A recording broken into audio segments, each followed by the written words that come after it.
Sean todos ustedes bienvenidos a compartir con nosotros que ya es prácticamente el número 19 o 20 del conjunto de coloquios transdisciplinares del Caribe que hemos hecho desde el año pasado. Para nosotros de verdad que es un honor haber realizado estas actividades, generalmente muy concurridas, así como el día de hoy lo ha sido esta.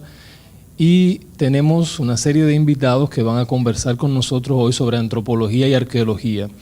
Yo no lo voy a presentar porque tenemos una moderadora de este panel que va a hacer la presentación del lugar. Yo sencillamente quiero darle la bienvenida en nombre del Instituto Global de Altos Estudios en Ciencias Sociales, decirles que esta actividad forma parte de una actividad un poco más amplia, que es el Congreso Transdisciplinar del Caribe, que nosotros lo realizamos cada 2 años y que en este año corresponde en octubre.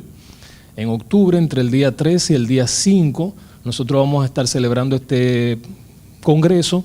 En este congreso nosotros realizamos aproximadamente entre 35 y 45 paneles de debate que se realizan de manera simultánea, más o menos parecido a como estamos haciendo esto hoy, pero imaginen 40 o 50 actividades simultáneas sobre temas diversos de ciencias sociales, humanidades. Algunos de los coloquios que nosotros realizamos se repiten otra vez también en el congreso.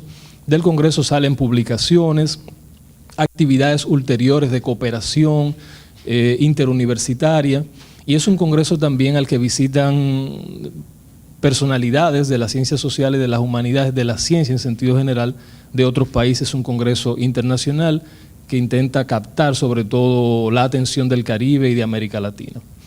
Entonces, nosotros queremos, así como le invitamos el día de hoy a participar a esta actividad, quisiéramos formar parte, puedan quedar invitados a este congreso que vamos a realizar en octubre. Así que nosotros hemos tomado sus informaciones, sus datos de contacto a esta actividad que va a ser en octubre. Bueno, les estamos muy agradecidos, les damos la bienvenida de parte del Instituto Global de Altos Estudios en Ciencias Sociales y vamos a dar inicio sin más preámbulo a este coloquio. Al final de todo esto tendremos un breve encuentro allí afuera y yo haré una breve síntesis de lo que nosotros hemos compartido el día de hoy. Muchas gracias. Buenas noches, bienvenidos. Es un placer para mí que aquí en el Instituto Global de Altos Estudios podamos trabajar en este coloquio transdisciplinar. Para los que no me conocen, soy Luisa Navarro de la Universidad Autónoma de Santo Domingo, porque no oí mi nombre antes. Tenemos una discusión abierta desde la antropología y la arqueología hacia un saber descolonial y aplicado. Muy sugerente, muy interesante la propuesta en términos de nombre, y tenemos un panel compuesto de 4 panelistas bien representativos de lo que el coloquio implica en términos de su nombre. En primer momento va a intervenir con nosotros la doctora Martha Helen Davis, una dominicana de pura cepa, nacida en Estados Unidos pero que no queda. En un segundo momento vamos a tener a la maestra Fátima Portorreal, que se va a agregar al grupo dentro de breve. Luego tenemos a la profesora maestra Jacqueline Álvarez, de la Universidad Autónoma de Santo Domingo y coordinadora de la maestría en Antropología Social y Cultural. Y para finalizar tendremos al maestro Wilfredo Mora, que es uno de las personas que más empuja la antropología forense en el país. Bueno, no, Wilfredo Mora. Paulín no está. Pasa, Fátima. Pero mandó la ponencia. ¿Ah, la mandó? Sí. ¿Quién la va a leer? Ah, ok. Perfecto. Perfecto. Entonces no anuncié a Pauline porque ella no, me dijeron que ella no venía, pero si la profesora Marta la va a leer la ponencia, perfecto. Inmediatamente termine la profesora Martha Helen, entonces vamos con la ponencia de Pauline. La doctora Martha Helen Davis tiene un PhD en antropología con mención en etnomusicología de la Universidad de Illinois en Estados Unidos y lleva más de 40 años. Yo creo que un poquito más de 40, lo que pasa que ella quiso decir así, dedicada a la cultura expresiva tradicional dominicana, sobre todo a la religiosidad popular y a la música. Lo digo así con un poquito de broma porque Marta Ellen está dedicada casi toda su vida al trabajo antropológico en la República Dominicana. Su ponencia tiene por título Lagunas y urgencias en el estudio de la antropología dominicana. Sumamente interesante. En él ella pretende definir las disciplinas o la disciplina de la antropología según la perspectiva en las Américas y evalúa los programas de estudio vigentes y publicados realizadas en el país dentro de ese marco, así que señala las lagunas y urgencias existentes. Con ustedes la profesora Marta Ellen Davis. Buenas noches, es un placer colaborar con el Instituto Global y les felicito por todo lo que han logrado hasta la fecha y ahora vamos a lograr algo adicional esta noche. Y saludo a los futuros antropólogos aquí presentes. Dejo el mundo en sus manos. Con una pequeña aportación. Aquí. Entonces, no.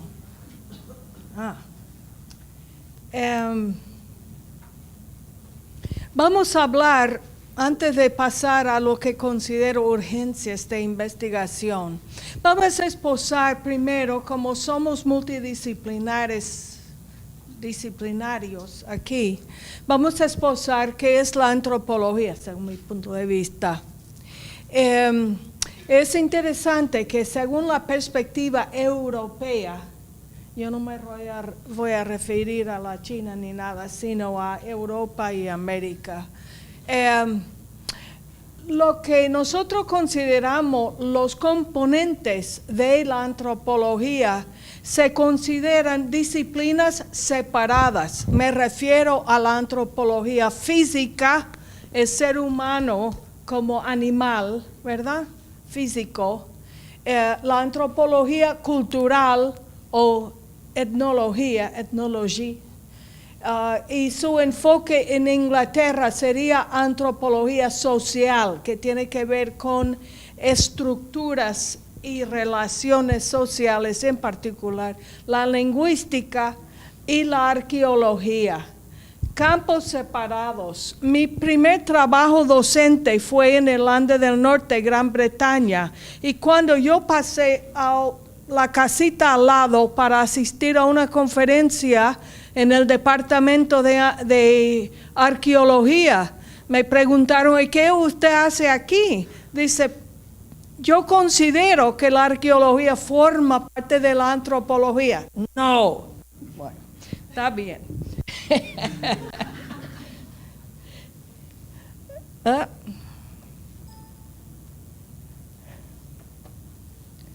Aquí en las Américas, no obstante, unimos esos cuatro campos de la siguiente forma. Hablamos del ser humano en el pasado y presente, el ser humano físico y el ser humano social y cultural. Social, mira acá, no se ve muy bien, no se puede. La luz o el enfoque, la lente. La luz frontal. Bueno, ok, la antropología social, como dije, que tiene que ver con las estructuras sociales, los reglamentos, eso le encanta a los ingleses, que incluye el parentesco, que en sociedades muy tradicionales hay reglamentos muy claros de quién se puede casar con quién no, quién es prohibido, y reglas de descendencia. Si uno es descendido, se considera por la línea materna, paterna, dónde van a vivir los novios, si viven con familia de ella, de él, ¿verdad? O aparte, ese tipo de reglas tiene que ver con la antropología social y su dimensión del parentesco. A veces aburrido para leer sobre eso, es muy interesante estudiarlo, porque uno va adentro de la familia con todos los chismes. Y luego la antropología cultural, que es un enfoque realmente norteamericano y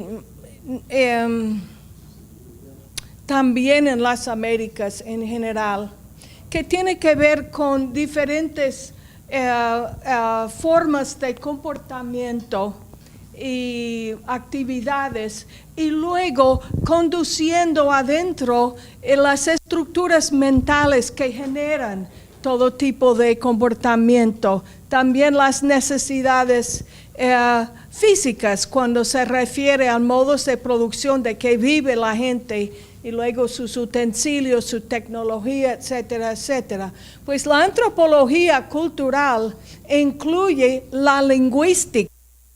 Entonces, la lingüística es el cuarto componente. Antropología física, sociocultural, la tercer componente. Antropología sociocultural, lingüística, y luego voy a hablar de arqueología en un momento. La lingüística es esencial para el estudio del ser humano, ¿verdad? Que es un campo aparte que estudian personas que se tildan de lingüistas, pero también forma parte de la antropología porque es a través del idioma, del hablar, que se transmite la cultura, cosa que no puedan hacer otros animales. También incluye la cultura expresiva, las artes, ritual, lo que podemos llamar folclore, inclusive folclore musical, que es mi tema de énfasis, y también la mitología. Esto es en el presente. En el pasado, sobre lo sociocultural, está la arqueología, que es una técnica y fuente para conocer la historia humana. La arqueología, o sea, lo que uno excava,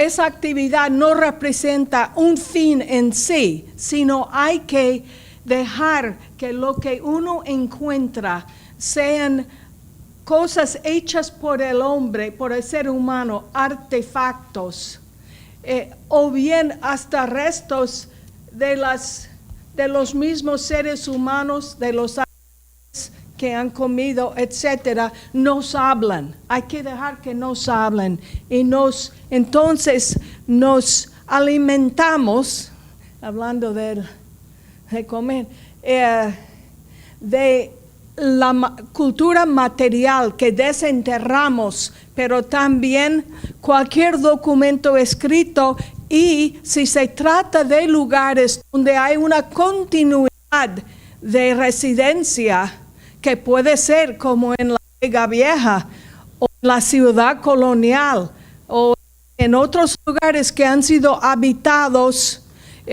constantemente desde tiempos prehistóricos, pues hablar con la gente, la historia oral. Hay cosas que la gente puede saber que tienen cientos de años de conocimiento que se transmite. Pues todo esto, ¿verdad?, forma la antropología como la conocemos. Por eso es muy amplia. Y dentro de la antropología sociocultural, pues hay diferentes dimensiones: antropología política, económica, lo que uno quiera enfocar, siempre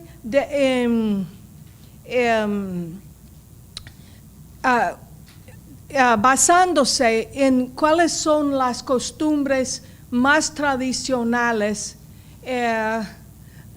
no problemas sociales, sino las normas, lo que lo difiere de la sociología en parte.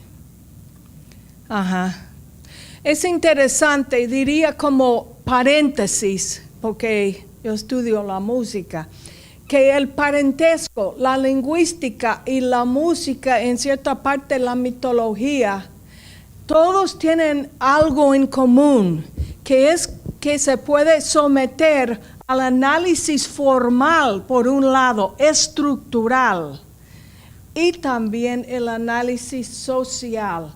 Entonces, a veces son marcadores de la naturaleza humana de diferentes lugares. Por ejemplo, se puede hacer hasta mapas de distribución de rasgos culturales en general, de música, como hizo el mentor mío para los indígenas norteamericanos, y variaban un poquito. Muy interesante.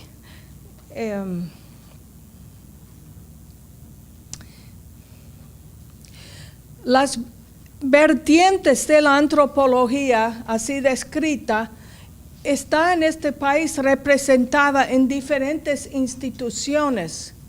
En el Museo del Hombre, que ahora forma parte del Ministerio de Cultura, hacen sobre todo estudios de la arqueología prehistórica, antes de la llegada de los europeos, antropología física,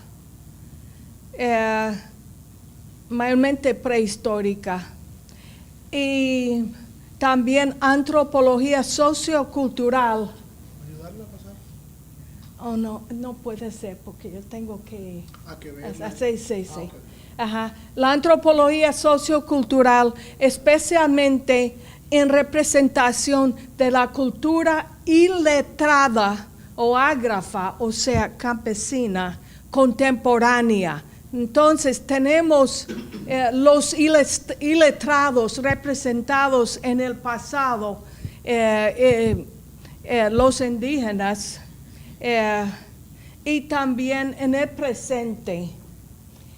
También con el nombramiento de la doctora Irene Pérez Guerra, muy reciente al museo, ya tenemos representación de la lingüística histórica, que es lingüista.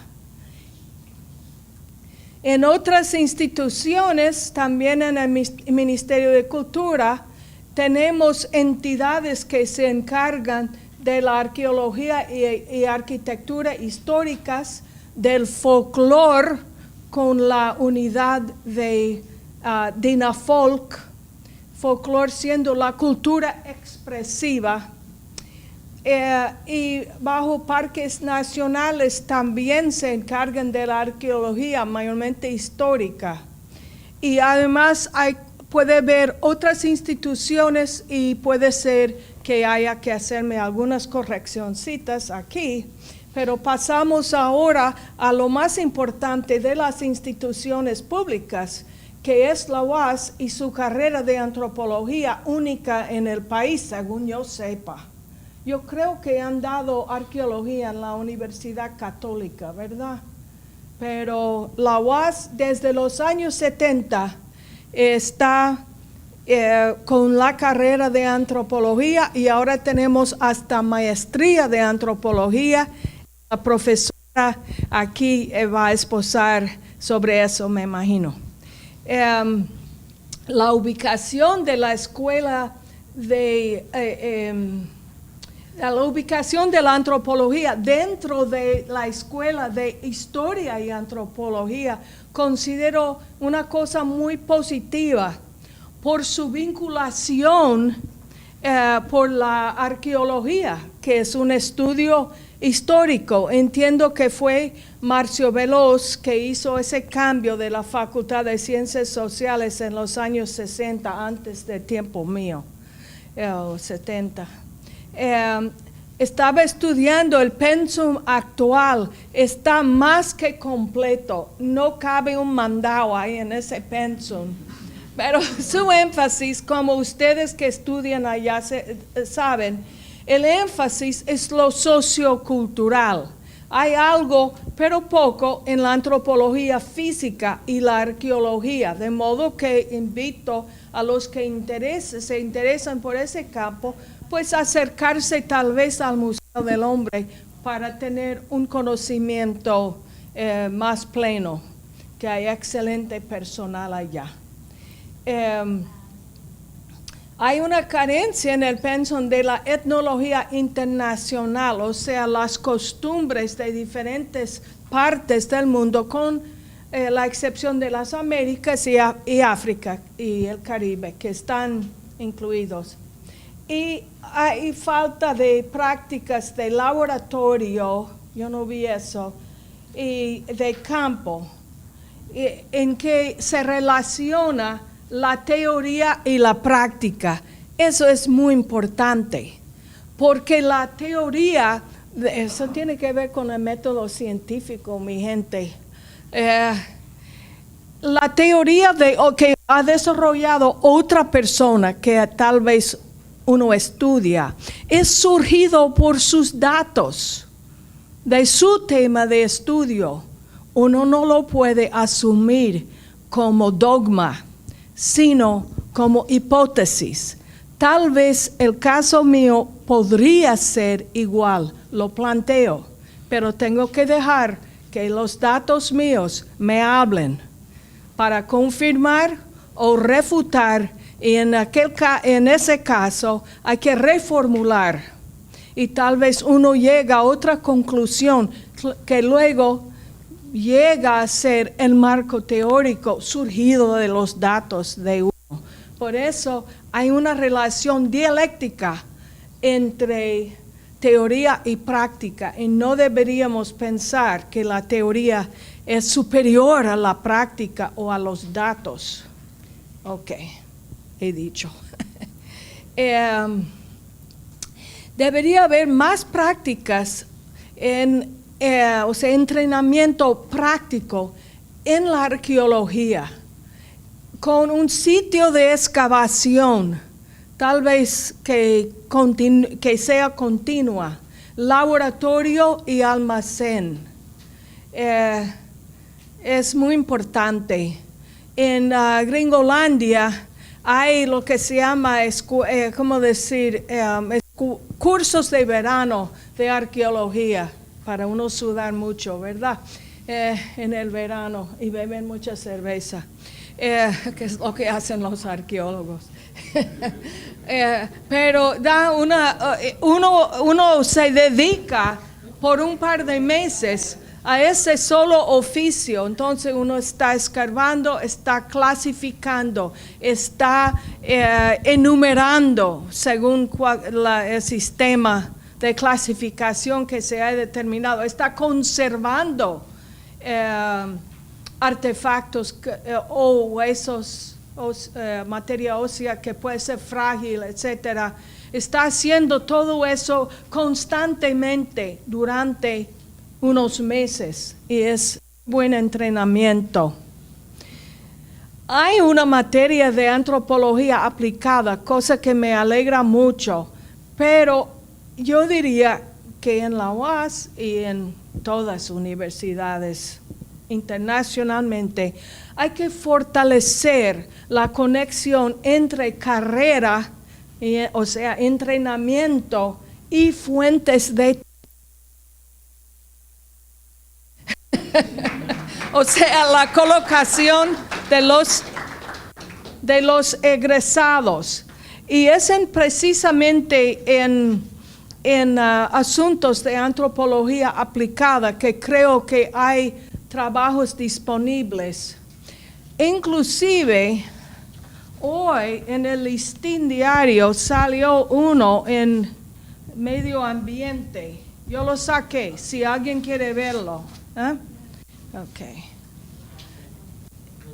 En la documentación antropológica del país, falta un inventario nacional, así como 100 años que hace falta, de rasgos físicos, socioculturales y sitios arqueológicos potenciales. Por eso, faltan estudios etnográficos extendidos, o sea, a base de una prolongada convivencia y el método de observación participante, el observar mientras que uno convive. Por ejemplo, sería muy interesante hacer estudios de la estructura familiar que yo planteo, hipótesis, que varía según región y según clase social y según la base económica de producción, porque si es en un batey va a ser muy diferente, yo planteo, que en una zona cafetalera, por ejemplo. Y por cierto, en Puerto Rico se hizo tal estudio con 5 estudiantes de doctorado de la Universidad de Columbia en Nueva York bajo el antropólogo arqueólogo Julian Stewart, que se publicó en el 60, se llama People of Puerto Rico, el pueblo de Puerto Rico, y eran diferentes zonas de producción, una zona cafetalera, no sé si era otro de cacao, no recuerdo bien. Había 2 zonas cañeras, 2 tipos de producción cañera. Uno era individuos que el mercadeo era en cooperativa, parece, y luego había otro caso de obreros cañeros que eran obreros para un dueño. Y luego hubo un estudio sobre la estructura social de la élite de la isla en San Juan. Ese fue el estudio más imposible porque la élite no deja paso a un ajeno. ¿Qué es lo que van a ganar con eso? Algunos temas urgentes en la antropología dominicana. En la sociedad campesina, el saber campesino en general, para mí está en peligro de extinción. Por ejemplo, el saber tradicional agrícola, que yo creo que en las escuelas de agronomía no hay materia sobre las tradiciones, sobre cómo manda la luz, la luz del luna.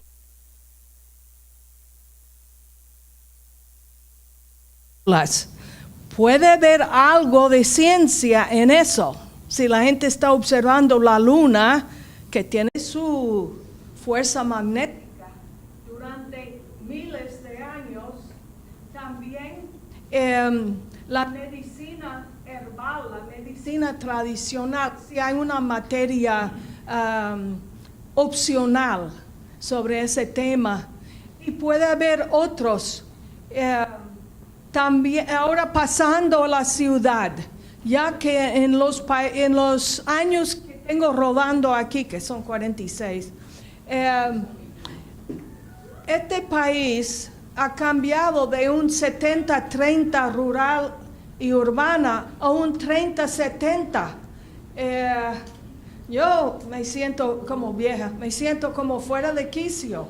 En ese sentido, hay una problemática urbana que en los tiempos míos sería discutido por los sociólogos cabeza caliente, que ya quedan pocos, me parece. Entonces, con la excepción de Rosario Espinal, Dios la bendiga. Entonces, la aportación de la antropología para estudiar la problemática urbana, que realmente requiere de un equipo multidisciplinar, la aportación de la antropología sería su método cualitativo de observación participante. Es decir, que uno no va con una mascota, así una encuesta, ¿y usted qué opina sobre ta? No, uno se sienta en la cocina y pela víveres y conversa y hace apuntes después. Bueno, ya acabó el tiempo. Gracias.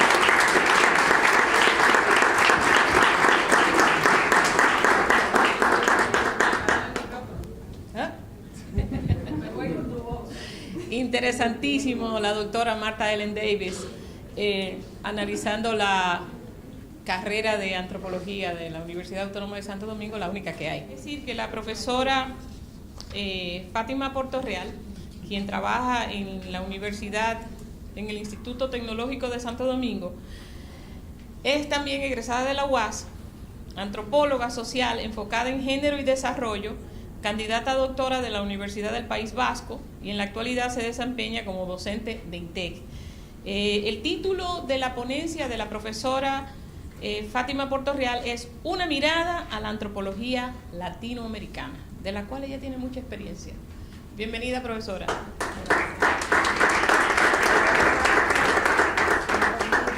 Yo primero me pidieron que trabajara sobre la antropología latinoamericana y lo que ha sido la mirada hacia ese contexto de lo que se está construyendo en el campo antropológico y cuáles son los debates y discusiones actuales. Yo tengo un texto escrito, pero voy a ir comentando y hablando sobre la problemática. Bueno, hay varios contextos dentro de esas discusiones que se tienen en Latinoamérica, desde el contexto si existe una antropología latinoamericana, cómo la llaman, qué se está discutiendo, y desde los centros donde se está discutiendo. Lo primero es que la mayoría no usa el término antropología latinoamericana. Algunos le llaman la antropología de la periferia, antropología metropolitana, antropología, no está funcionando, me voy más alta, antropología del sur, que es lo más común que uno escucha, ¿verdad? Antropología desde el sur. Y otros han querido llamar la antropología descolonial.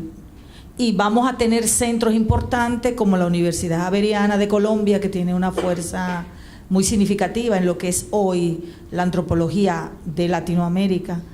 Si en el pasado México, la UNAM, fue el centro, ¿verdad?, del pensamiento, hoy hay que irse a la Universidad Javeriana de Colombia, donde están saliendo la mayoría de los doctores y de las discusiones, de alta discusión teórica dentro del campo de la antropología. También tenemos algunas universidades en Brasil, como la Universidad del Sur de Brasil, y UNAM ya en una categoría de un quinto o sexto lugar. Universidades de Chile, la Universidad Autónoma de Chile, que tiene importancia para discutir toda esta problemática, y la universidad, hay universidades en Cartagena de India y universidad en Argentina, la Universidad de Buenos Aires. O sea, hay una serie de universidades que tienen carrera de antropología y que están produciendo material teórico y que están produciendo un material que le permite construir, decir que están construyendo una teorización sobre la antropología. Los términos que se están discutiendo van desde el orden de si existe una etnografía y si tenemos un método etnográfico, hasta desde el orden si todavía podemos continuar hablando de que la cultura o el ser humano es un problema concreto de estudio de la antropología. Lo primero es que hace más de 2 décadas que la antropología está diciendo que la etnografía no es un método propio de la antropología social o de la antropología cultural, y que es un método que se comparte con la sociología, se comparte con lo que se llaman los estudios culturales, que le han hecho un hoyo a la antropología. Y los estudios culturales se están dando en varias universidades y están usando la etnografía, y la sociología está usando la etnografía. Los estudios ambientales también están usando etnografía. Entonces, una de las primeras discusiones que se está teniendo es si realmente hablar de antropología es hablar de tener un método etnográfico como tal. El otro problema es que ellos entienden que el problema fundamental o el núcleo fundamental de la discusión se centra en que, según algunos teóricos, está vinculado con que la antropología clásica, sí, tradicional, europea, occidental, colonial, usaba el concepto etnográfico como propio para establecer distinciones epistemológicas, y que hoy ya no podemos agarrarnos como antropólogos diciendo, bueno, mi método es la etnografía y yo como antropólogo soy etnógrafa, ¿verdad? Yo lo digo, todavía lo digo en la universidad, yo me considero etnógrafa, yo todavía estoy en esa discusión debatiéndome con diferentes cuestiones teóricas. El otro problema está si la cultura es un concepto, una categoría que podría ser propia de los estudios de la antropología, porque los estudios culturales siguen utilizando el concepto de cultura como parte de su núcleo de acción. Entonces, otro problema está con solo problema de los viejos postulados epistemológicos que teníamos, que eran como elementos privativos y propio de nuestra área. De manera que hay varias cosas. El otro elemento es el sujeto que investiga, y ese sujeto que investiga es un sujeto supuesto a saber que está en duda en el marco del quehacer antropológico. Es decir, yo como antropóloga, Marta o los que estamos aquí, estamos en duda en el quehacer antropológico, y eso se está discutiendo en Latinoamérica. Claro, se está discutiendo en Europa, se está discutiendo en otro lado. Por eso Antropología del Sur ha puesto en entredicho lo que hacemos, porque lo hacemos desde una cultura de dominación, desde un episteme de conocimiento en el cual hemos imaginado al otro y una mirada desde la desigualdad. Y ellos son los que te están planteando que hay diferentes miradas para ver el mundo o el quehacer antropológico. La mirada de la desigualdad, como yo lo explico a mis estudiantes, es la mirada de que el otro es un ser exótico, que yo lo puedo observar, que yo puedo describir lo que él hace, que yo puedo tomar decisiones e interpretar y hacer análisis sobre ese otro. La mirada de la igualdad es aquella mirada en que sitúa a ese sujeto en mi propio plano y yo puedo plantearme un análisis del sujeto donde ese sujeto yo no lo veo como diferente, sino como igual, y entonces en ese concepto de igualdad la interpretación o el análisis no surge de mí, sino que surge entre ambos. La de la diferencia, que es muy común hablar, yo sigo una antropología de la diferencia, ahora con todo lo de las nuevas identidades, te está hablando de que existen diferencia entre el otro y yo. No diferencia de carácter de clase, pero sí de diferencia en el construir el conocimiento. Y es de ahí entonces que se va mirando varias cosas. Bueno, déjame yo, porque si no me voy llevando, y esto como que no sé, que tiene problemas. Yo creo que Creo que es la distancia, algún feedback que está haciendo. Ok. Ahí. la agarró ahí. Sí. Ok. Entonces, todos estos temas no es que son nuevos en el campo antropológico, son reflexiones que siempre el quehacer epistemológico, ahora se me ha complicado esto, el quehacer, le doy aquí a activar.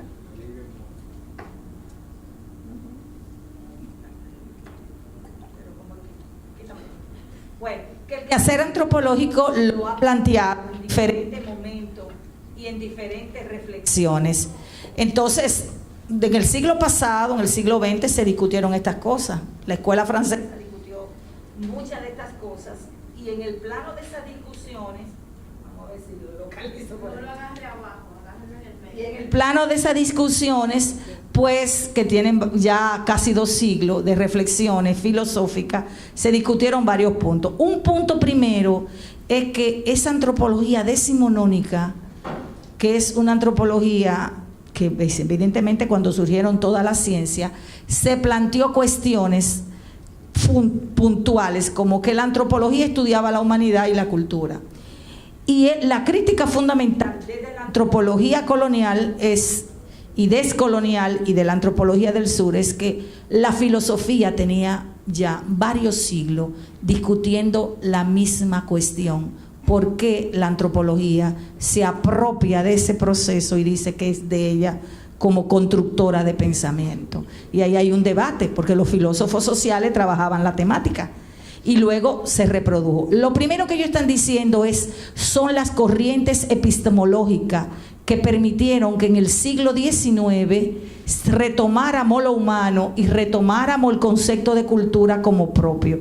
Uno de ellos son las corrientes kantianas de análisis epistemológico y otros son las corrientes hegelianas. En el caso de la corriente kantiana, esa mirada ontológica era buscar lo razonable, lo medible, ¿verdad? Y enfrancarse en una descripción que pudiera parecerse a la naturaleza. Es decir, que construimos un pensamiento en el cual observábamos igual que como se observaba la naturaleza. Por tanto, eso permitió crear especializaciones en el ámbito de las ciencias y crear diferentes modelos. Los kantianos iban directamente a establecer la posibilidad de medir y de comparar, pero también iban a buscar una naturaleza que se pudiera explicar. En el mundo del positivismo y en el mundo hegeliano, que están los marxistas incluidos con sus reformas pospositivistas, la mirada era la misma. Buscábamos medir y buscábamos la objetividad. Muchas ciencias se formaron y comenzaron a construir, pero esas ciencias hoy se tambalean, dice esa antropología del sur, y se tambalean por las buenas intenciones que tuvieron, y las buenas intenciones que tuvieron, la mayoría fue servir para los dominios coloniales y para crear categorías exclusivas y para establecer rango de diferenciación con los sujetos que se conocían.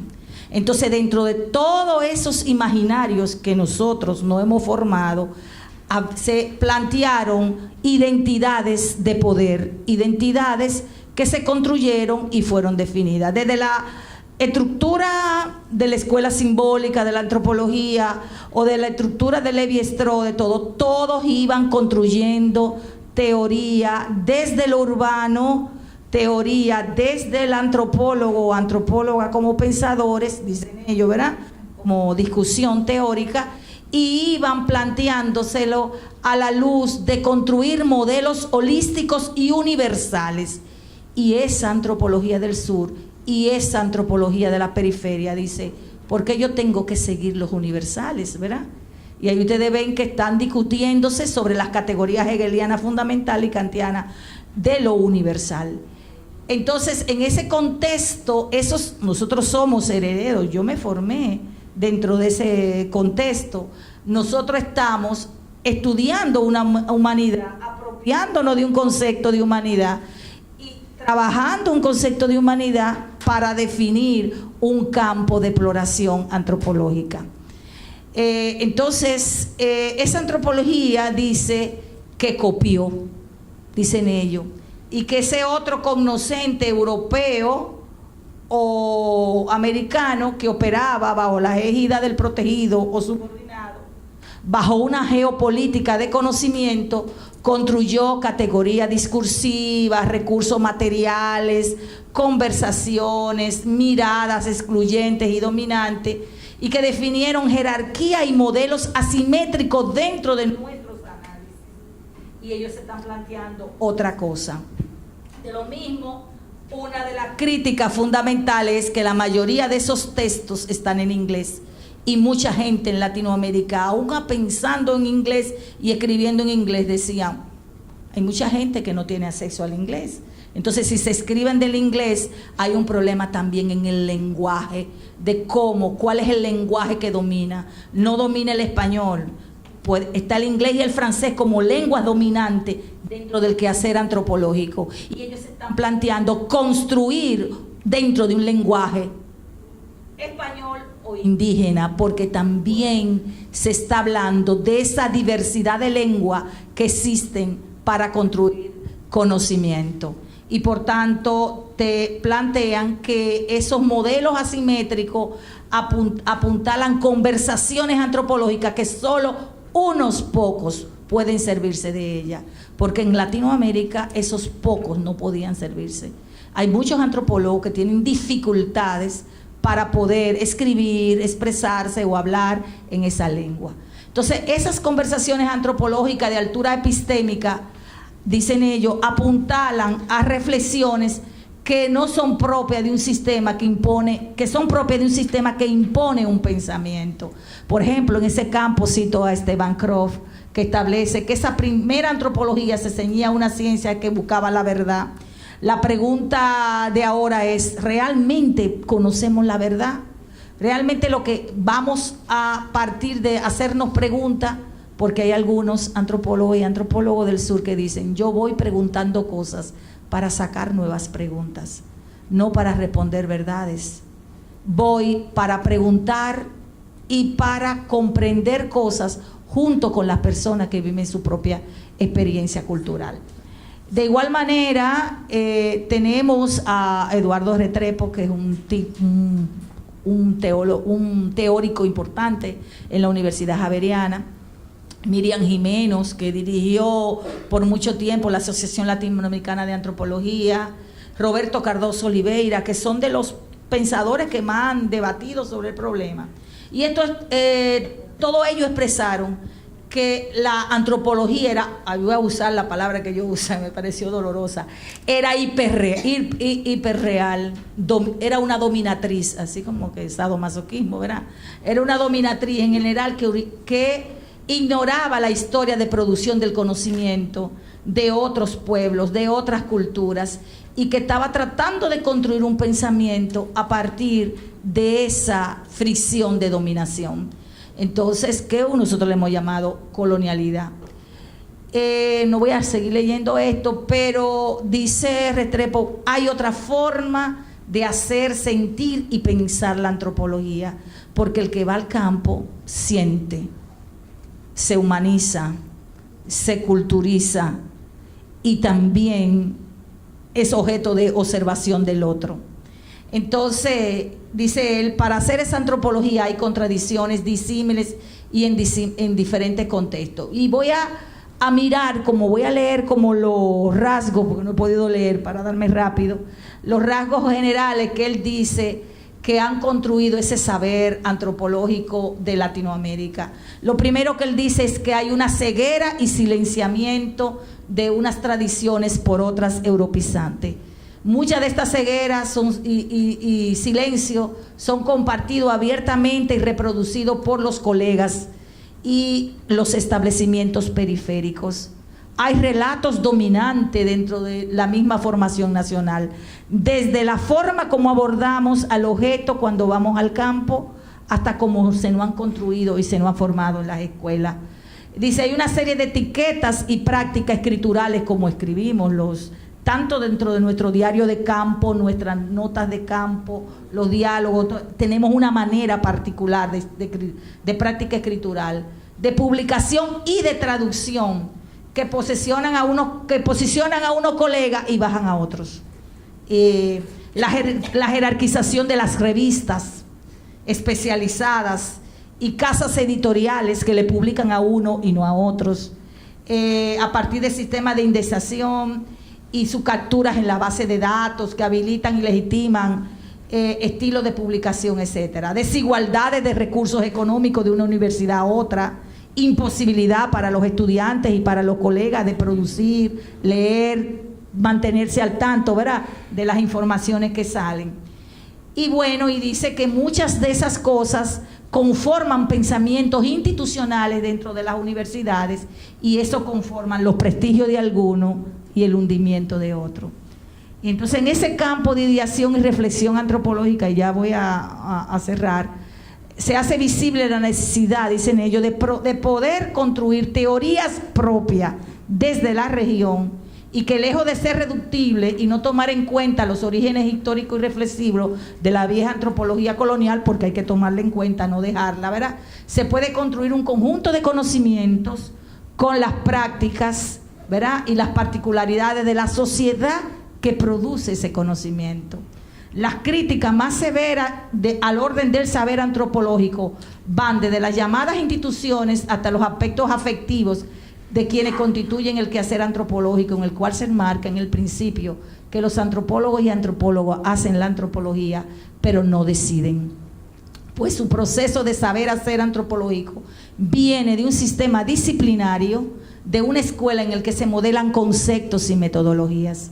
Las nuevas claves de análisis están en lo participativo, la no autoridad del antropólogo como única unidad reflexiva, la construcción de otras cláusulas de trabajo de campo, como entendiendo al sujeto que investiga, como incorporando y domesticando por los mismos dilemas coloniales, privilegio, paternalismo, desigualdades, quitando así la autoridad en el investigador, abriendo escenarios que potencien la ruptura de los privilegios, desigualdades, entre otras, abordando problemáticas de publicaciones, formulación de registros, teorías consignadas como válidas, ¿verdad?, que no necesariamente son válidas para la zona donde estamos trabajando, maneras particulares de escribir y de los espacios de escritura como libro, artículos, disertaciones, doctorales, lenguaje, etcétera.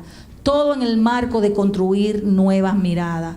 Por ello, dicen ellos, si se desea construir un nuevo saber, nuevos relatos, modalidades escriturales, estilos corporales asociados al imaginario social de los antropólogos y antropólogas, se hace necesario interpelar a las escuelas, a nuestras escuelas, y al sujeto que la produce. Esta antropología, nacida en el sur o desde la periferia y desde lo metropolitano, propone que se conozcan las tres instancias que se relacionan con nuestro saber: lo epistemológico, la manera como vamos conociendo, ¿verdad?, lo institucional y el sujeto que conoce. La única vía para construir una comunidad del saber, una apuesta que está en no ignorar la presencia, aportes y características de las otras antropologías, y de construir una antropología en y desde el sur. Gracias.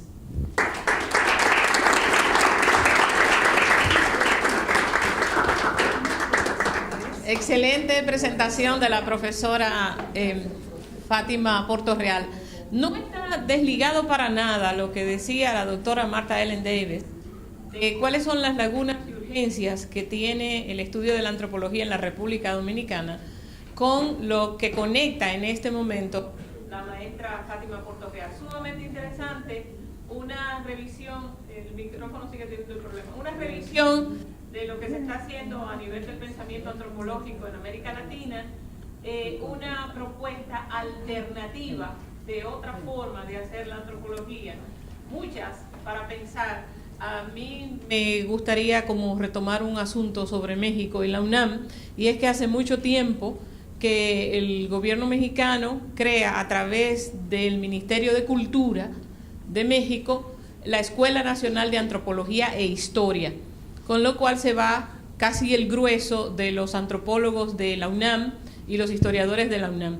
Y es la gran Escuela Nacional de Antropología que conecta con todas las universidades, donde también se está haciendo una revisión de lo que son sus prácticas tradicionales. Pero me sumo totalmente a lo que dice la profesora Fátima Portorreal, de que hay una escritura colonial que nos impone métodos, que nos impone la forma de construir, que nos impone la forma de investigar, y nosotros podemos construir propuestas alternativas. Sumamente importante. Yo quiero presentar a continuación a la profesora, a la maestra Jacqueline Álvarez, quien es la coordinadora de la maestría en Antropología Social y Cultural de la Universidad Autónoma de Santo Domingo. La profesora Jacqueline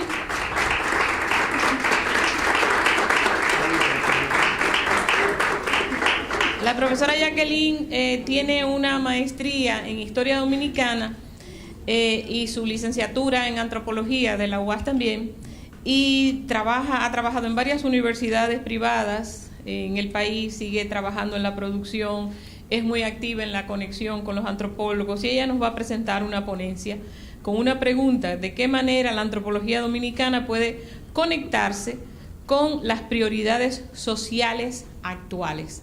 Es decir, de Marta, la visión curricular académica; a Fátima, la visión epistemológica y teórica nueva de la antropología, con unas formas de la práctica diferente; y a la profesora Jacqueline, la conexión con lo que son las prioridades sociales actuales en República Dominicana. A continuación, la profesora Jacqueline. En el día de hoy parece que nos pusimos de acuerdo en todo el proceso, ¿verdad?, de nuestras ponencias, porque realmente las colegas anteriores han trabajado el marco teórico que tiene que ver con lo que me toca trabajar a mí. Yo parto primero siempre, ¿verdad?, los que no me conocen, Jacqueline Álvarez, como mujer, madre, antropóloga y maestra. Siempre resaltando mi origen, ¿verdad? Yo soy de un batey que se llama Jaina y eso da una connotación. Además soy egresada de la Escuela de Historia y Antropología de la UAS. El lugar de trabajo mío es la UAS y sigo formando antropólogos. Entonces, realmente el quehacer antropológico tiene sus luces y sus sombras, pero en la UAS tenemos bastantes luces.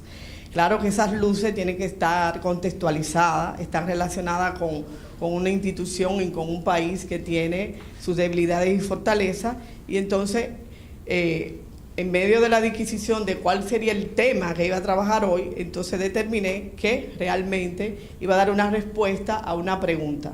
¿De qué manera la antropología dominicana puede conectarse con las prioridades sociales actuales? Para dar respuesta a esa pregunta, porque siempre los inicios, casi siempre, pues inician con una pregunta. Voy a leer un breve fragmento de un verso que dice: de vez en cuando camino al revés, es mi modo de recordar. Si caminara solo hacia adelante, te podría contar cómo es el olvido. Y realmente en el día de hoy voy a tratar de hacer esa conexión. Mi línea de investigación es mujer, educación y parentesco, y realmente esto ha dado unos frutos que voy a compartir con ustedes. La antropología aplicada busca proponer soluciones a problemas actuales de un determinado grupo o comunidad en particular. Dentro de este subcampo, mi interés actual es la antropología y educación. Si la antropología es una disciplina académica, como las colegas han ido mencionando y han trabajado formidablemente, su labor primordial es el aprendizaje académico. Dicho esto, las funciones de la antropología aplicada se presentan en oposición a esa labor primordial. Durante el trabajo de campo, el antropólogo se enfrenta a problemas éticos, tiene que solventar otros de índole práctica y le guste o no, todo eso le afecta tanto a él como al grupo. Lo que el etnógrafo aprende no son solo los hechos objetivos que el informante puede enumerar, sino la relación con esa persona, la cual nos recuerda que la etnografía comunica la experiencia que tiene el etnógrafo de una forma de vida. La confianza es uno de los componentes de esa experiencia. La antropología afronta el desafío de la relevancia de dos maneras. En primer lugar, lo hace mediante la antropología aplicada, a pesar de las complejidades que conlleva unir el conocimiento antropológico a la práctica. Existe un impresionante cuerpo de profesionales de la antropología aplicada escalando posiciones en áreas prácticas. Tengo que resaltar acá que la antropología académica es una antropología importantísima para crear todo el marco teórico, toda la metodología, para formar antropólogos, pero real y efectivamente en esta posmodernidad, ¿verdad?, donde todo se mueve, donde todo se transforma, la antropología aplicada abre otra nueva opción, abre un quinto campo que realmente es donde me enfoco y donde muchos de los egresados de nuestra escuela probablemente van a ir incursionando. Puede que en ocasiones la antropología aplicada se parezca al sentido común, pero con frecuencia un examen cuidadoso nos devela la existencia de un sentido poco común. El holismo, la sensibilidad hacia la cultura, el método de la observación permanente, en suma, la perspectiva antropológica han demostrado su utilidad con sorprendente contundencia en diversos proyectos prácticos. Sin embargo, los antropólogos no son profetas, ni su disciplina una profecía. La antropología tiene sus visiones y sueños, pero no puede atribuirse un origen divino, solo un imperfecto conocimiento humano. Su perspectiva, al igual que otras, incluye como requisito la reflexión crítica sobre sí misma, incluso mientras se utiliza como guía. Los antropólogos observan fijamente, pero con visión panorámica, tratando de entrever el primer plano y el fondo, y llegando a incluirse ellos mismos en la imagen. Esto implica que el antropólogo y la antropología que estamos promoviendo desde la Escuela de Historia y Antropología es una antropología que está marcada por la visión de partir de las problemáticas y de las realidades de los seres humanos, pero sin perdernos del contexto internacional de todo lo que se está haciendo en la antropología latinoamericana y también en la antropología estadounidense, y en parte los profesores que nos formaron a nosotros eran egresados de Francia y de otros países europeos. Consciente de que cualquier objeto, cualquier acto es una convergencia de múltiples fuerzas, tratan de captar todo el paisaje, sacrificando necesariamente la precisión focal en beneficio de la amplitud de perspectiva. Eso significa que el antropólogo tiene que navegar en un mar de datos, en un mar de circunstancias, y obviamente en ese todo, entonces el antropólogo tiene que colocar el zoom de la cámara, ¿verdad?, y poder entonces hacer su trabajo. La antropología es lo que hacen los antropólogos, lo que descubren, escriben, enseñan y practican, así como lo que ven y piensan. El marco que determina esas actividades y la imagen que se forma a partir de ellas cambiará como lo hacen esas mismas actividades, exigiendo siempre nuevas formulaciones de la perspectiva antropológica. Eso significa que hay una antropología clásica. Precisamente yo soy egresada y soy el producto de esa enseñanza, la tradicional, pero ya con la irrupción de las nuevas tecnologías, con la oportunidad de poder viajar, de poder participar en diferentes congresos, la lectura, que precisamente es un espacio y es una estrategia que viene a llenar algunos huecos que evidentemente en la formación uno puede tener. Entonces, hemos llegado a la conclusión: los nuevos usos reclaman nuevas lentes, los nuevos lentes, nuevas fórmulas para describirla, precisamente lo que habían hablado nuestras colegas. Entonces ahora voy a hacer como un giro. Un problema que requiere nuevas propuestas es la escuela dominicana, estableciendo un diálogo entre las generaciones del presente y la del pasado, entre maestras y estudiantes. Observando la forma de relacionarse de ambos, que son como cristales que guardan conocimientos importantes, los cuales solamente pueden ser alcanzados bajo la luz del presente.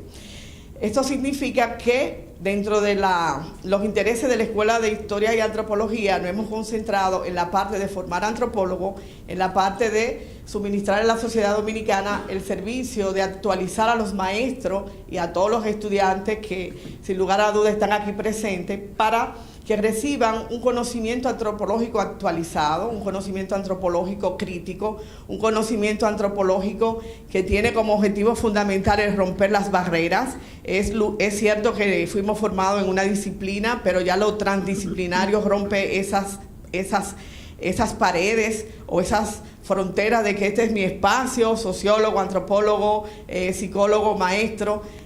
Realmente nosotros partimos de la visión de que la antropología es una forma de hacer ciencia, es una forma de ver las realidades sociales y como tal lo pueden integrar otras áreas del conocimiento.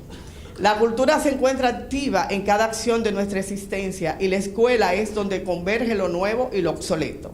En este microcosmos se crea un lenguaje propio, rico en imágenes y sueños, expresado por preguntas y respuestas que permiten asumirnos como conocidos o extraños.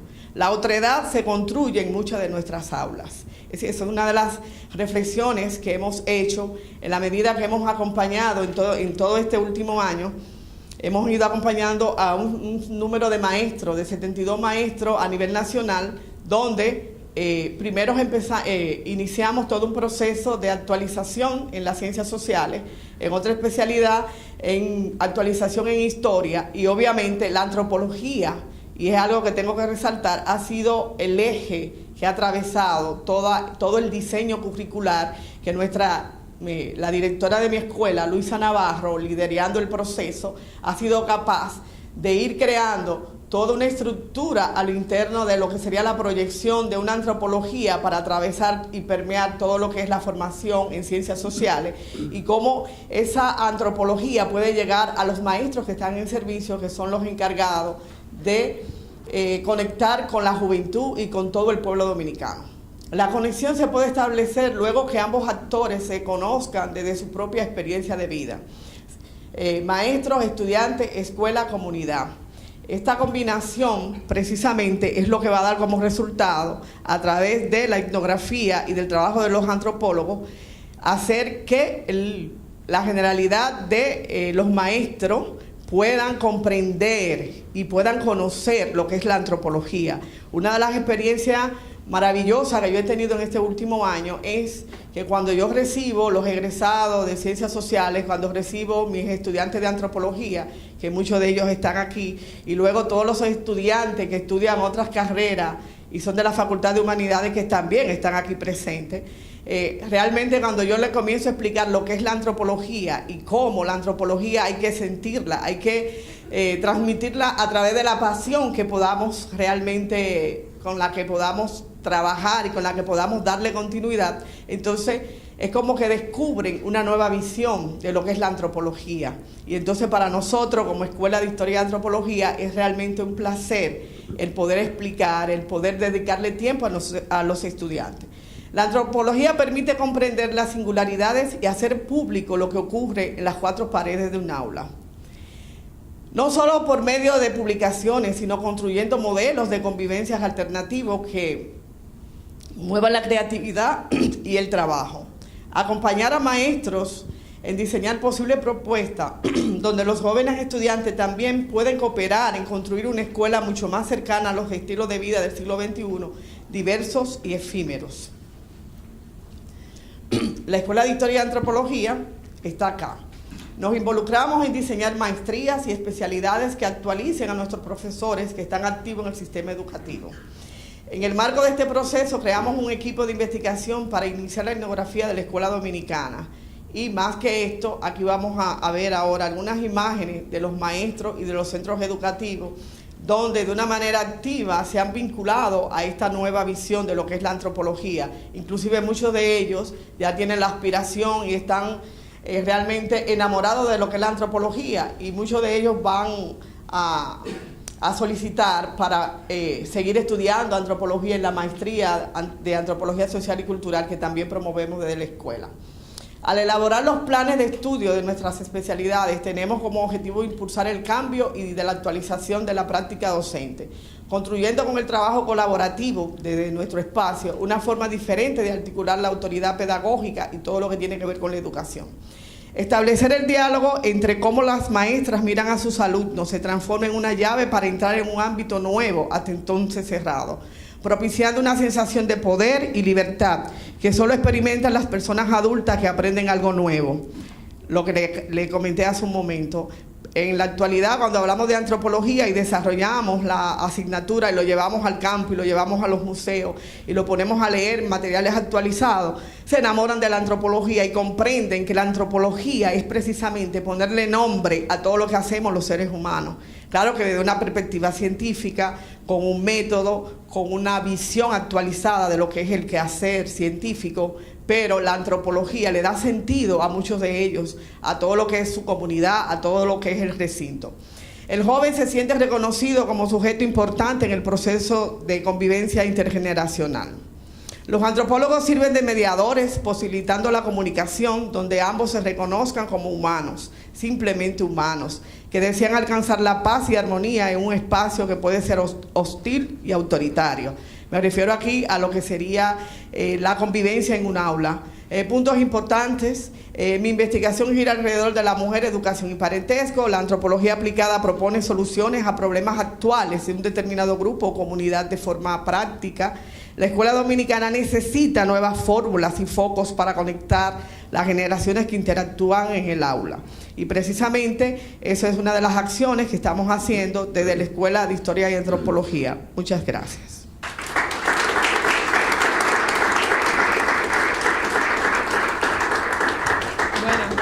Muchísimas gracias a la profesora Jacqueline Álvarez. Ahí está toda la conexión. Realmente no se pusieron de acuerdo, pero parece que no. Parece que sí.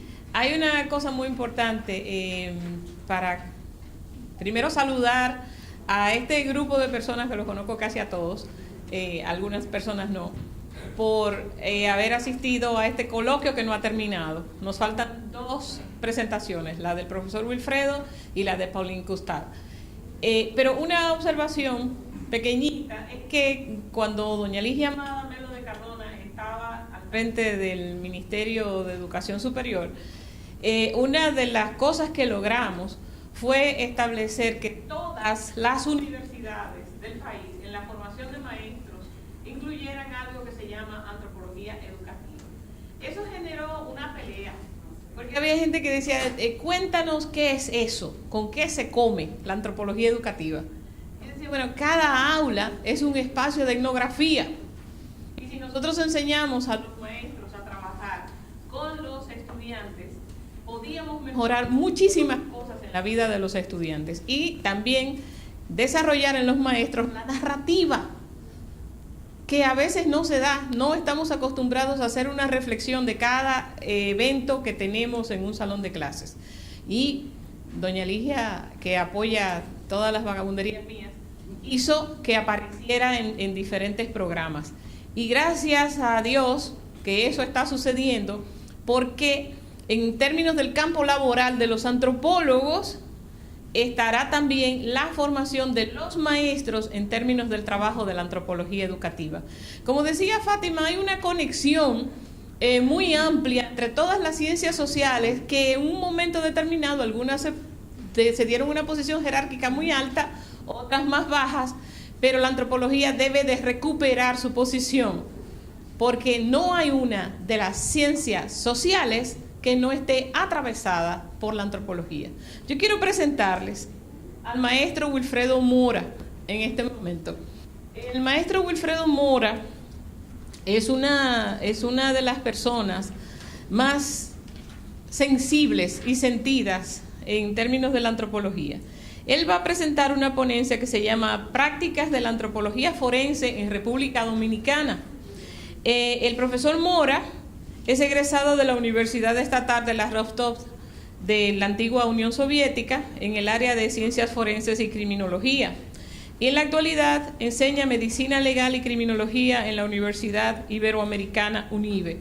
Pero una cosa que no dice su currículum aquí es que él también es estudiante de Antropología de la Universidad Autónoma de Santo Domingo y que está a punto de graduarse. Y que es un activo que desde siempre le dijimos, usted puede entrar a la maestría. Y dijo, no, yo quiero conocer la antropología desde la base, voy a hacer la licenciatura. Y nosotros tenemos a Wilfredo en esas. Entonces, esta ponencia sobre la antropología forense, yo creo que la persona con más empuje a la antropología forense en la República Dominicana es el profesor Wilfredo Mora.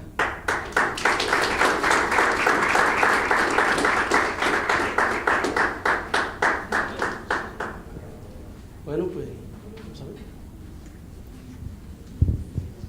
Bueno, lo que ella prepara, la presentación. Yo antes de comenzar, pues, tengo que agradecer a algunas personas y saludarlas, porque tengo una gran admiración por ellas. Por ejemplo, mi primer profesor de antropología, que está acá, el profesor Carlos Andújar, en el año 1983, cuando yo... No, pero tenemos en el profesor Carlos Andújar una institución. También las personas que están en la mesa, que yo he leído su trabajo y que tengo una gran admiración por ellas. La profesora Fátima, hemos trabajado mucho en UNIBE, lo sé, la profesora Álvarez, también estuvo por allá muchos años. He leído a la profesora Marta Ellen Davis, es una gran antropóloga, y creo que se merece un reconocimiento de parte del TINAFOC, que aquí está su director, el profesor Roger Moore, que también es nuestro profesor de folclore. Así que si usted lo considera, pues vaya tomando nota. Creo que la etnomusicología tiene nombre, la profesora Ellen Davis. ¿Estamos listos ya? Bien, no voy a hablar de nada, no he preparado nada. Y no voy a hablar de nada que esté escrito en el libro. Voy a hablar de todo lo que he trabajado durante 20 años. Hace 20 años di una conferencia sobre este asunto y el cuento no ha cambiado.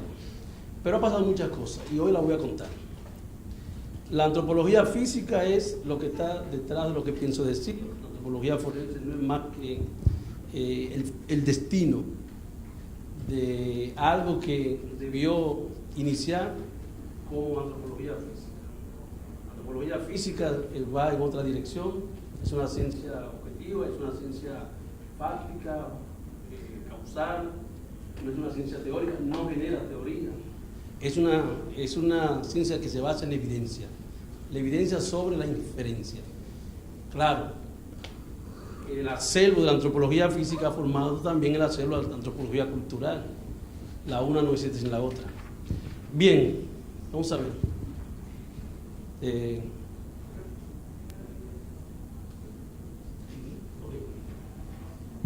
En primer lugar, decir que saber antropología forense es saber medicina y es saber justicia.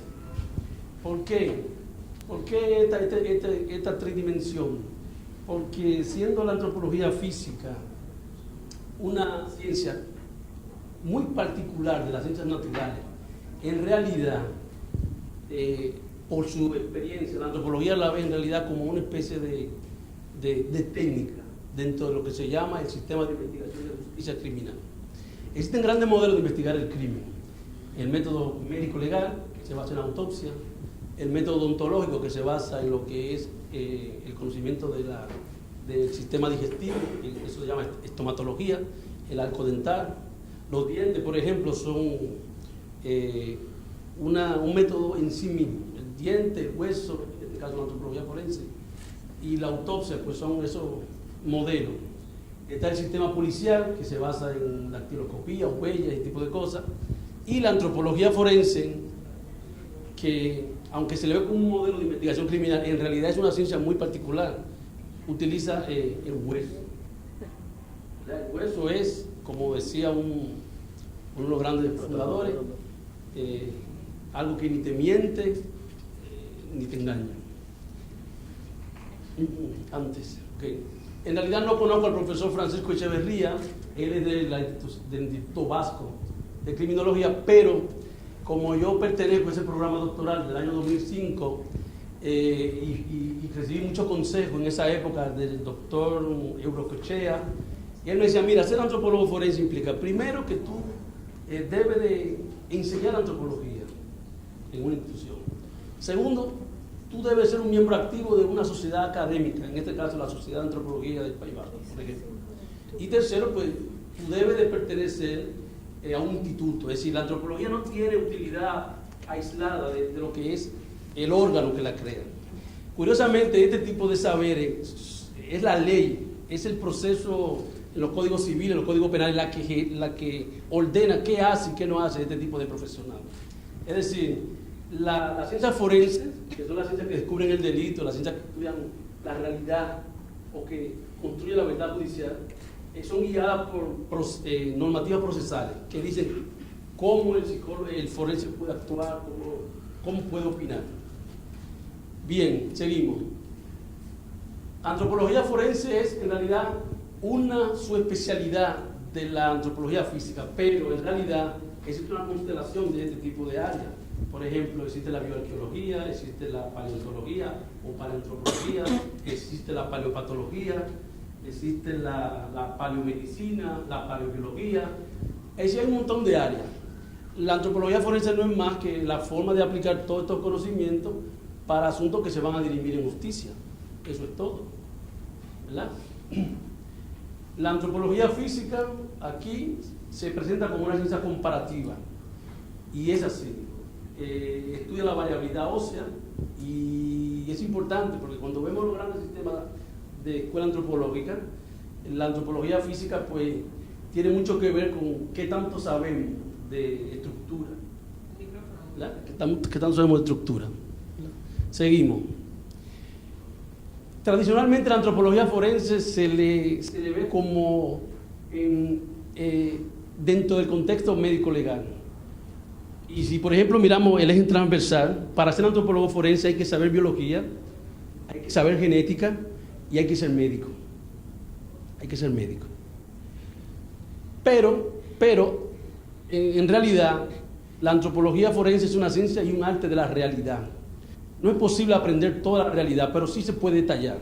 En ese sentido me acuerdo de una frase lapidaria de hace muchos años que dice la ciencia forense detalla la realidad, construyen la verdad judicial, pero de manera detallada, no la pueden aprender totalmente, ¿verdad que no? Entonces el hombre es la realidad más complicada que hay. El hombre, como dice un poema de Bertolt Brecht, piensa pero también mata, pero puede pensar, es el conductor.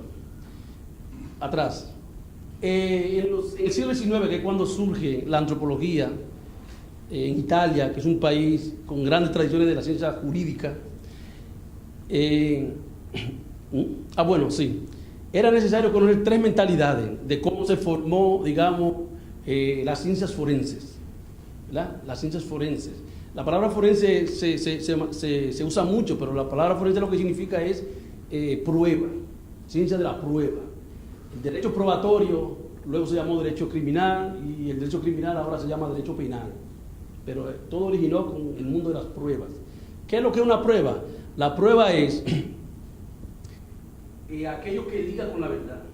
Y la evidencia es aquello que liga con el culpable. Por ejemplo, la primera evidencia es el cadáver. Eso significa que esa persona está muerta. Entonces, esa es la evidencia de que se ha producido la muerte. Ahora, la prueba sería lo que liga a... La evidencia entonces sería lo que liga a quien está muerto con la acusación con la sospecha que se tiene de él. Entonces, el primer sistema de esa mentalidad de la formación de la ciencia forense es lo que se conoció en la Escuela de París como la correlación de lo que se observa y de lo que se puede explorar. Y entonces de ahí es que surge la llamada ciencia anatomopatológica, el tanatocronodiagnóstico, la anatomía patológica. ¿Por qué? Porque la anatomía patológica entonces sería ahora la base que va a servir de todo el modelo para investigar el crimen, las autopsias. Acuérdense de aquella frase famosa de Miguel Ángel cuando hace la escultura de David, que dice, háblame, porque muchos anatomopatólogos de esa época conocían también el sistema, la anatomía de la persona, que inclusive fueron citados por el sistema de justicia. Oye, ¿cómo tú sabes todo eso? Y era que hacían autopsias en secreto. Esto es en secreto. La segunda mentalidad es la mentalidad fisiopatológica, que es cuando hay que ir al laboratorio para construir la verdad. No basta las opiniones, las especulaciones, es el laboratorio.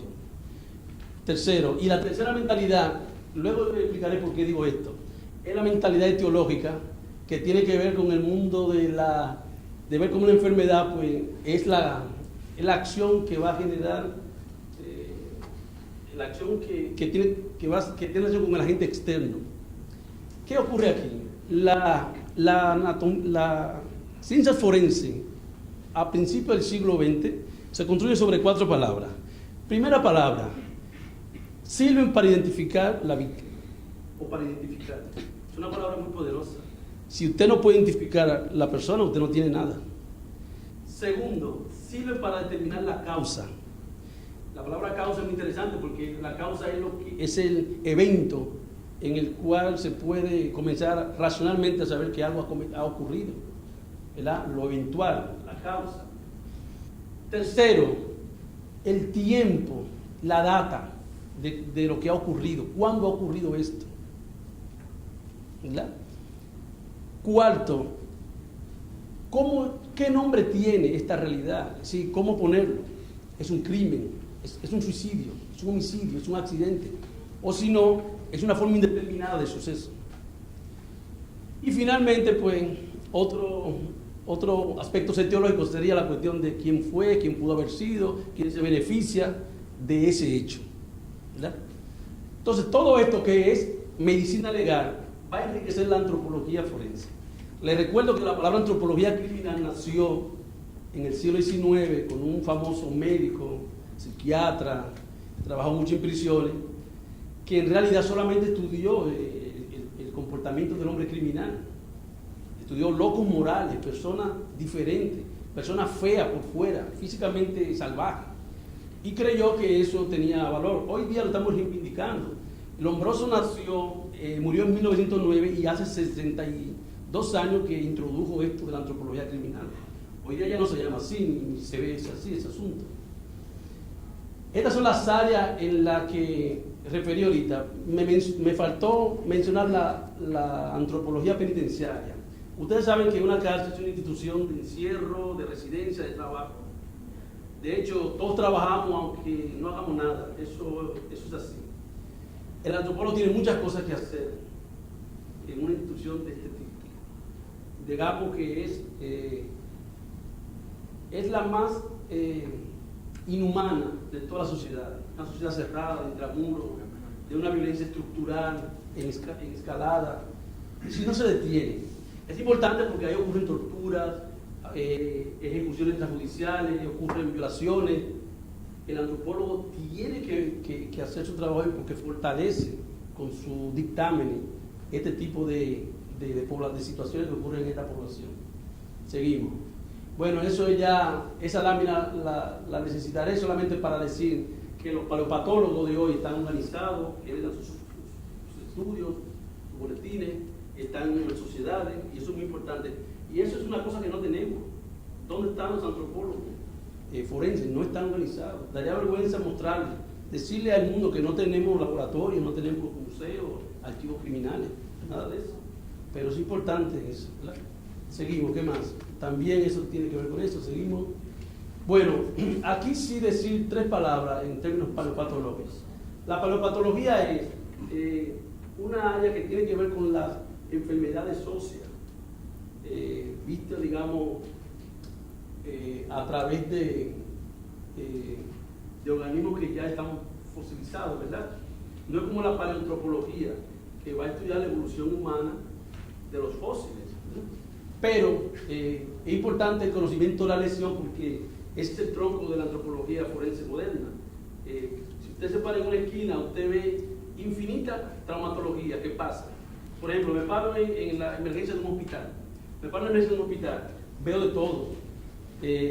Baleado, violencia doméstica, quemadura, accidente de tránsito. Eso no se detiene. Bueno, los antropólogos forenses se basan en el registro arqueológico. Los arqueólogos son forenses, tienen que hacer todo lo que hacen, tienen que dirigirse a los yacimientos para encontrar artefactos, ecofactos, estructuras, representaciones, todo lo que saben hacer los arqueólogos. Seguimos. Bueno, ahí están esas cosas. Después pueden verlo. Sí. Es una ciencia de evidencia. ¿Cuál es el lugar de la evidencia? Bueno, el lugar de la evidencia es el yacimiento, es el sitio arqueológico. Pero eso que se llama yacimiento, sitio arqueológico, para un forense significa el lugar del suceso. No es lo mismo el lugar donde una persona murió al lugar donde lo mataron. A veces coincide. Por eso los antropólogos han contribuido a que nadie diga muerte sospechosa de criminalidad o escena de crimen. No, ¿qué crimen? Todavía no se sabe nada de eso. Solamente el lugar del suceso. Ese es lo que significa eso, el lugar de la evidencia. Ya el contexto es otra. Sí, el contexto es otra cosa. Bien, esta lámina sí que es interesante. Dice, 1, antropología forense tradicional, se llamaba antropología criminal. Dice 2, grandes médicos que fueron antropólogos. Eso lo voy a saltar porque eso es historia. Pero en el punto 3 dice principios generales. ¿Cuáles son estos principios generales, universales de la antropología forense? 1, son ciencias de la realidad. Es decir, ciencias que estudian la realidad. Son ciencias causales, son ciencias fácticas, son ciencias experimentales. No existen de manera aislada, existen solamente a través de un órgano estatal. Es decir, el Estado debe crear un órgano que investigue el crimen. Por ejemplo, la sentencia del caso Narcisazo. Narcisazo no está muerto. ¿Por qué? Porque el Estado no ha declarado la muerte. Solo el Estado dice que usted murió de suicidio, de homicidio, de accidente. Nadie puede decirlo. Claro que cuando una persona muere, ese cadáver va a su familia. Pero cuando una persona muere por accidente, por suicidio, por violencia, ese cadáver va al Estado. Y el Estado declara la muerte. Y ya, nadie puede decir que fue otra cosa. Eso es muy importante. En la sentencia, el Estado no ha declarado la muerte en Narcisazo. Y eso es una de las grandes cosas que tenemos que hacer. ¿A dónde van dirigidas las grandes tareas de la antropología forense? Bueno, al tema de los derechos humanos, derechos de primera generación, de segunda generación, de tercera generación. No hablaremos de eso. Es importante saber el perfil que debe tener el antropólogo. El antropólogo debe ser una persona formada, debe ser actualizada, debe tener manejo especializado de instrumentos. Muchos métodos de antes ya no funcionan, hoy hay muchas técnicas. debe de ser neutral, objetivo, independiente, debe ser un científico, una rata de laboratorio. Seguimos. En el año 1984 se creó el primer grupo internacional de antropólogos forenses, lo dirige el doctor Luis von der Breider, yo tengo comunicación con él. Fue creado por Clyde Snow, un texano antropólogo que trabajó mucho con los yugoslavos, con Saddam Hussein, con Mengele en Brasil, todo ese tipo de cosas. Él murió hace unos años, yo le escribí algunas cosas. Y Clyde Snow es un premio actualmente, y a lo mejor la universidad pues quisiera darme una recomendación, porque hay una beca que se llama la beca Clyde Snow, que es para un congreso y va a ser en julio de este año. Va a ser en Colombia sobre la ALAF, Asociación Latinoamericana de Antropología Forense. Seguimos. Es importante saber todas las convenciones. El antropólogo tiene que saber muy bien todo el sistema legislativo de su país. Las convenciones de derechos humanos, en este caso el ejercicio de la profesión médica, pero se dice médico porque incluye todas las ciencias que tienen que ver con el área. Seguimos. Bueno, eso ya lo vimos, los métodos arqueológicos, los elementos, también lo podemos pasar. Bueno, también lo podemos pasar. Bueno, ahí, en la práctica, mucha gente que cree que el cráneo es el hueso más principal cuando se investiga la edad, el sexo, la estatura, la talla. Es la pelvis, por muchas razones. Hoy no voy a explicar eso, pero bueno, seguimos. Aquí tiene que ver con eso, sigue. Ya, los antropólogos, los médicos no van a la escena, a la escena del crimen, a la escena del suceso. El antropólogo que no va, no puede hacer nada.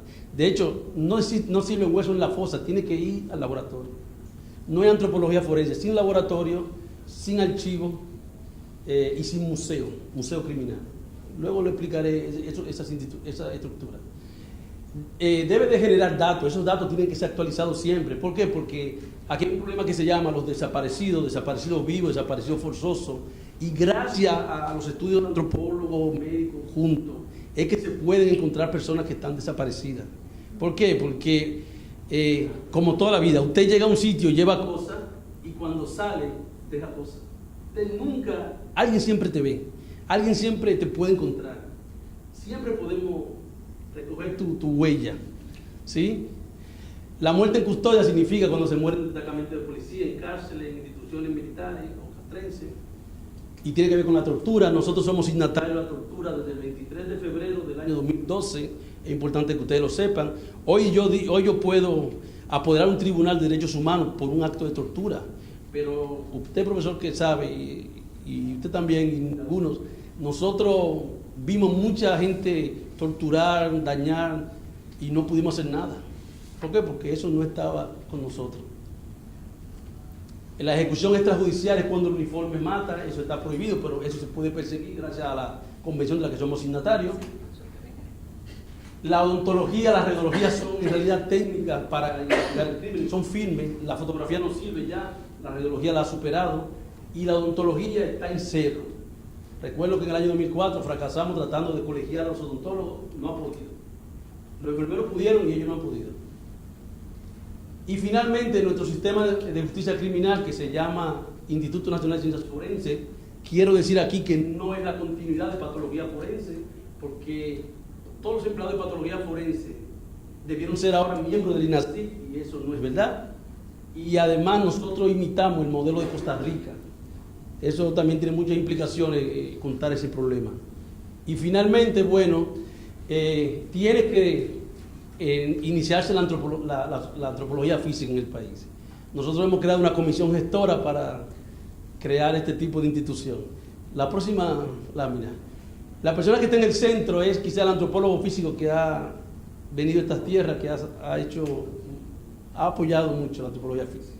No ha dado muchos consejos. Se llama el doctor Alfredo Copa, y bueno, y creo que hay muchas cosas que se quedan, pero la parte muy importante que se me queda tiene que ver cómo el antropólogo forense opina en justicia, cómo elabora su informe, qué características tiene, qué le está permitido, qué le está prohibido, de qué puede hablar, de qué no puede hablar. Bueno, se me acabó el tiempo, esa es la verdad.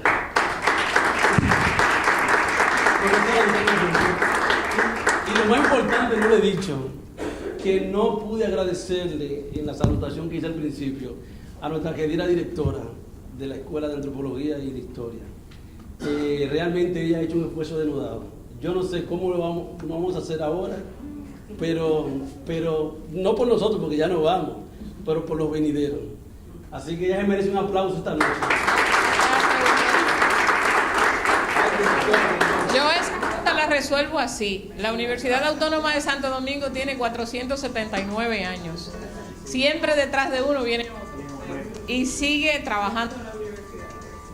Todos nosotros hacemos lo que nos toca y nos vamos y se sigue. Bueno, este coloquio que ha promovido el Instituto Global de Ciencias Sociales, una discusión abierta desde la antropología y la arqueología hacia el saber descolonial y aplicado.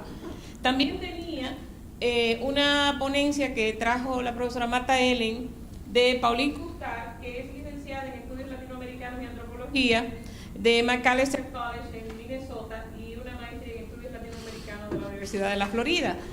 Pauline está haciendo trabajo arqueológico muy importante en La Vega, pero por razones de tiempo no podemos leer la ponencia. Sin embargo, ustedes saben que hay un congreso propuesto donde van a tener todo ese material.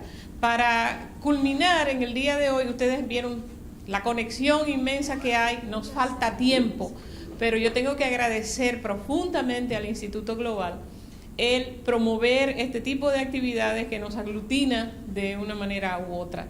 Y pedirle al señor director que cierre, por favor, este coloquio transdisciplinar.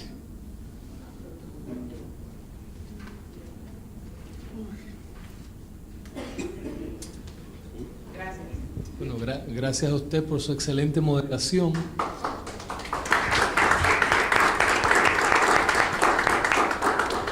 A los panelistas también por sus exposiciones. Quisiera darle un aplauso de parte de ustedes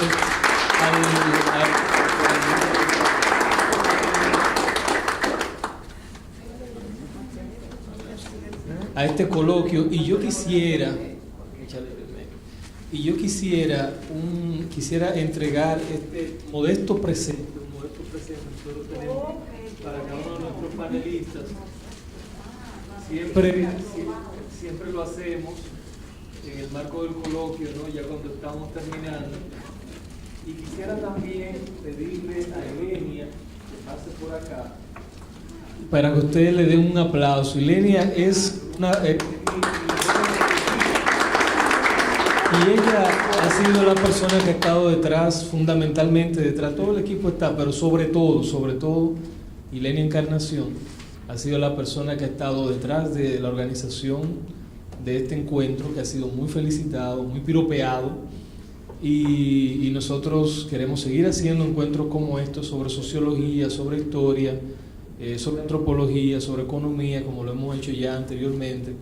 Es importante decir que las ciencias sociales están en una etapa, digamos, interesante, ¿verdad que sí? De algún modo nosotros lo hemos visto de capa caída y ahora hay ciertos indicios de que las cosas pueden estar cambiando y nosotros queremos estimular eso, queremos motivar que haya más estudiantes dentro de las aulas de nuestras universidades estudiando antropología, historia, ciencias sociales, humanidad en sentido general.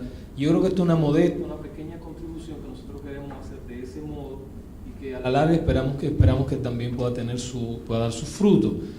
Felicitar también la labor de Gerald Miranda, de Richard Carmona, que llegó ayer y de una vez se incorpora a trabajar con nosotros, en mi mano derecha, en el marco de muchas de las cosas que nosotros hacemos aquí. Y bueno, ese es el equipo que fundamentalmente trabaja con nosotros. Hay otros jóvenes también, si no egresados de la Universidad Autónoma de Santo Domingo. Yo generalmente los traigo de la Universidad Autónoma. Otros que son graduados también, que de algún modo se incorporan en este trabajo. Es importante decirlo esto para estimular esa labor que están haciendo. Les agradecemos la generosidad de estar con nosotros el día de hoy compartiendo. Esperamos que puedan estar también en el Congreso Transdisciplinar del Caribe en octubre, del 3 al 5 de octubre. Muchas gracias a todos ustedes, de verdad esperamos tenerlo otra vez en nuestra casa. Allá.